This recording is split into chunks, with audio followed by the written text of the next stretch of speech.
Hey there, folks. Tonight we're diving into the thrilling world of tariffs. Don't change the channel. Tariffs are basically taxes on imported goods. They make foreign products more expensive. Governments use them for different reasons. One reason is to protect domestic industries. By making imports pricier, tariffs can make locally made goods more attractive. It's like giving your home team a scoring advantage. Another reason is to generate revenue. Tariffs bring in money for the government. This money can be used for various purposes, like funding public services. However, tariffs are not without their downsides. Stay tuned as we explore the complexities of these economic tools. Now let's break down the different types of tariffs. Tariffs are taxes imposed by a government on goods and services imported from other countries. They are used to regulate trade, protect domestic industries, and generate revenue. Understanding the different types of tariffs can help you grasp their impact on the economy and your wallet. It's more exciting than it sounds, I promise. Tariffs can be a bit dry, but they play a crucial role in international trade and can affect everything from the price of your favorite gadgets to the cost of your morning coffee. First up, we have ad valorem tariffs. These are like sales taxes. They're calculated as a percentage of the imported product's value. This means the higher the value of the product, the more you pay in tariffs. So a 10% ad valorem tariff on a $100 gadget means you pay an extra $10. This type of tariff is straightforward and scales with the price of the item, making it predictable but potentially costly for high-value goods. Next, we have specific tariffs. These are fixed amounts charged per unit of imported goods. Unlike ad valorem tariffs, specific tariffs do not vary with the price of the product. For instance, a $5 specific tariff on each imported bicycle means you pay an extra $5 per bike, regardless of its price. This can be beneficial for high-value items, but less so for cheaper goods. Finally, there are combination tariffs. These crafty devils combine both ad valorem and specific tariffs. This means you could be paying a percentage of the product's value plus a fixed amount per unit. It's like a two-for-one deal, but not in a good way. Combination tariffs can be particularly tricky because they can significantly increase the cost of imported goods, making budgeting a challenge for both consumers and businesses. Tariffs have a long and storied history. They have been used as tools of economic policy, instruments of political leverage, and even as catalysts for significant historical events. From the early days of colonial America to the modern globalized economy, tariffs have played a crucial role in shaping the world we live in today. Let's take a trip down memory lane, shall we? Imagine the bustling ports of the 18th century, where ships laden with goods from around the world docked and merchants haggled over prices. Tariffs were a hot topic even then, influencing trade routes and economic decisions. Remember the Boston Tea Party? That wasn't just about some spilled tea. It was a pivotal moment in American history, a bold statement against the British-imposed tariffs that were seen as unjust and oppressive. It was a protest against British tariffs on tea and other goods. The colonists felt these tariffs were unfair, as they had no representation in the British Parliament that was imposing them. The colonists were pretty ticked off, and things escalated quickly. This act of defiance was one of the sparks that ignited the Revolutionary War, leading to the birth of a new nation. Fast forward to the 1930s, and we have the infamous Smoot-Hawley Tariff Act.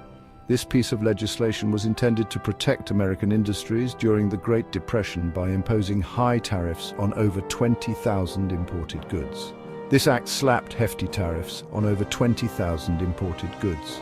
The idea was to encourage Americans to buy domestic products, thereby boosting local industries and employment. The goal was to protect American jobs during the Great Depression. However, the reality was far more complex and the consequences were dire.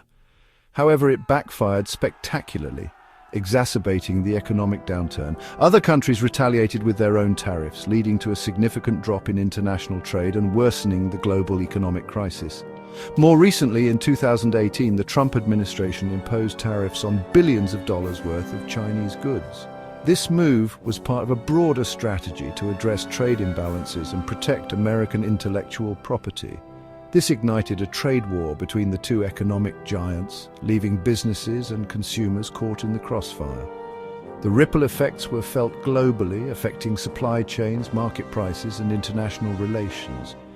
Tariffs, it seems, continue to be a powerful and often controversial tool in the world of trade and economics. Now, let's talk about the impact of tariffs. Are they heroes or villains? Well, it's complicated. On the plus side, tariffs can protect domestic industries from foreign competition. This can help save jobs and boost local production. Tariffs can also generate revenue for governments. This money can be used to fund public services or reduce other taxes. However, tariffs also have their downsides. They can raise prices for consumers, making everyday goods more expensive. This can hit low-income households particularly hard. Furthermore, tariffs can lead to retaliation from other countries. This can escalate into trade wars, hurting global trade and economic growth. Section 5, Tariffs and the price we pay. You might be thinking, John, this is all very interesting, but how do tariffs affect me personally? It's a fair question, and the answer might surprise you. Well, my friend, tariffs can hit your wallet in more ways than one. When tariffs are imposed on goods from other countries, the cost of importing those goods increases. This cost is often passed down to you, the consumer, in the form of higher prices. Remember those tariffs on Chinese goods we talked about? They didn't just affect businesses, they trickled down to everyday items you buy. Those tariffs raised prices on a wide range of consumer products, from electronics to clothing. This means that the cost of your favorite gadgets, clothes, and even household items has gone up. So that new phone or pair of jeans you've been eyeing might cost you more. It's not just about luxury items. Even everyday essentials can see a price hike. Moreover, tariffs can indirectly impact your job security. Companies facing higher costs might cut back on hiring or even lay off employees to manage their expenses. If your company relies on imported materials or exports its products, tariffs can disrupt supply chains and reduce profits, potentially leading to job losses. This ripple effect can touch various sectors, from manufacturing to retail, affecting the broader economy. Section 6, the global tariff tug-of-war. Tariffs are not just a domestic issue, they play a significant role in international trade relations. Countries often use tariffs as bargaining chips in trade negotiations. They might threaten to impose tariffs to get concessions from other countries, like lower tariffs on their own exports. This can lead to a delicate dance of tariff threats and counter-threats, with each country trying to secure the best deal for itself. The World Trade Organization, or WTO, was established to regulate international trade and resolve disputes. However, the WTO's effectiveness has been questioned in recent years, with rising protectionism and trade tensions. Section 7. Tariffs in the age of globalization.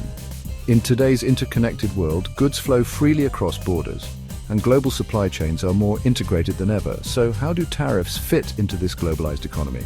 Well, some argue that tariffs are outdated tools that hinder global trade and economic growth. They argue that free trade with minimal barriers benefits everyone by promoting competition and innovation. Others contend that tariffs are necessary to protect domestic industries from unfair competition and preserve jobs. They argue that globalization has led to job losses in developed countries and that tariffs can help level the playing field. Section 8. The future of tariffs. What's next? Predicting the future of tariffs is like predicting the weather, unpredictable and prone to sudden storms. However, several factors suggest that tariffs will continue to be a hot-button issue in the years to come. The rise of economic nationalism and protectionist sentiments in many countries suggests a willingness to use tariffs to protect domestic industries and jobs. Furthermore, concerns about climate change and sustainability could lead to tariffs on products from countries with lax environmental regulations. On the other hand, technological advancements and the growth of e-commerce could make it more difficult to impose and enforce tariffs. Section 9 conclusion: tariffs in a nutshell. So, there you have it, folks. Tariffs, taxes on imports used for protectionism, revenue generation, or both. They have a long and colorful history filled with triumphs and disasters. Tariffs can have both positive and negative effects on economies and consumers. They can protect jobs and raise revenue, but they can also raise prices and trigger trade wars. The future of tariffs is uncertain, but they will likely remain a contentious issue in international trade for the foreseeable future.